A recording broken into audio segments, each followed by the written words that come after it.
L'élevage pastoral au Sahel est souvent accusé d'influencer le changement du climat. Essayons de comprendre pourquoi. Les ruminants, comme les vaches, les chèvres et les moutons, et même les dromadaires, dégagent des gaz qui s'échappent de leur bouche lors de la digestion. Ces gaz qui se retrouvent dans l'air ont un effet chauffant pour la planète. On les appelle les gaz à effet de serre. Que ce soit au Sahel ou ailleurs dans le monde, tous les ruminants rejettent ces gaz. Ils s'ajoutent aux grandes quantités de gaz que nous produisons dans le transport, la production d'électricité, etc. Le souci est qu'actuellement, pour mesurer l'effet des animaux sur le réchauffement de la planète et identifier les pays les plus polluants, on évalue la quantité de gaz que les animaux dégagent par rapport à la quantité de lait ou de viande qu'ils produisent. Pour donner un exemple, dans les systèmes d'élevage intensif européens, une vache produit plus de 30 litres de lait dans la journée. Alors que dans les systèmes d'élevage pastoraux extensifs du Sahel, une vache produit rarement plus de 3 litres de lait par jour.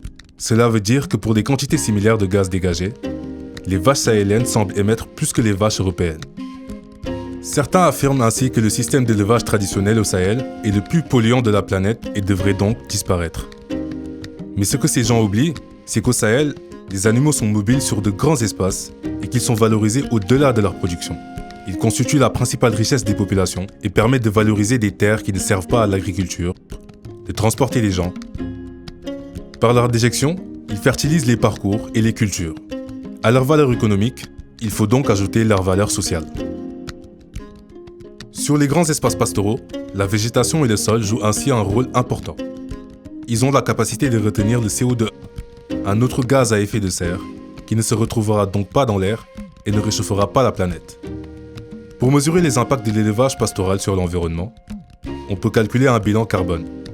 Mais de quoi parle-t-on? Le bilan carbone calcule la différence entre les émissions de gaz et le stockage du carbone dans le sol et les plantes. Si le résultat du bilan est positif, ça veut dire que l'élevage est polluant. S'il est négatif, cela veut dire que les émissions des animaux sont compensées par le stockage. Cette approche, développée par des équipes de recherche au nord du Sénégal, a montré que les territoires pastoraux pouvaient avoir un bilan carbone à l'équilibre.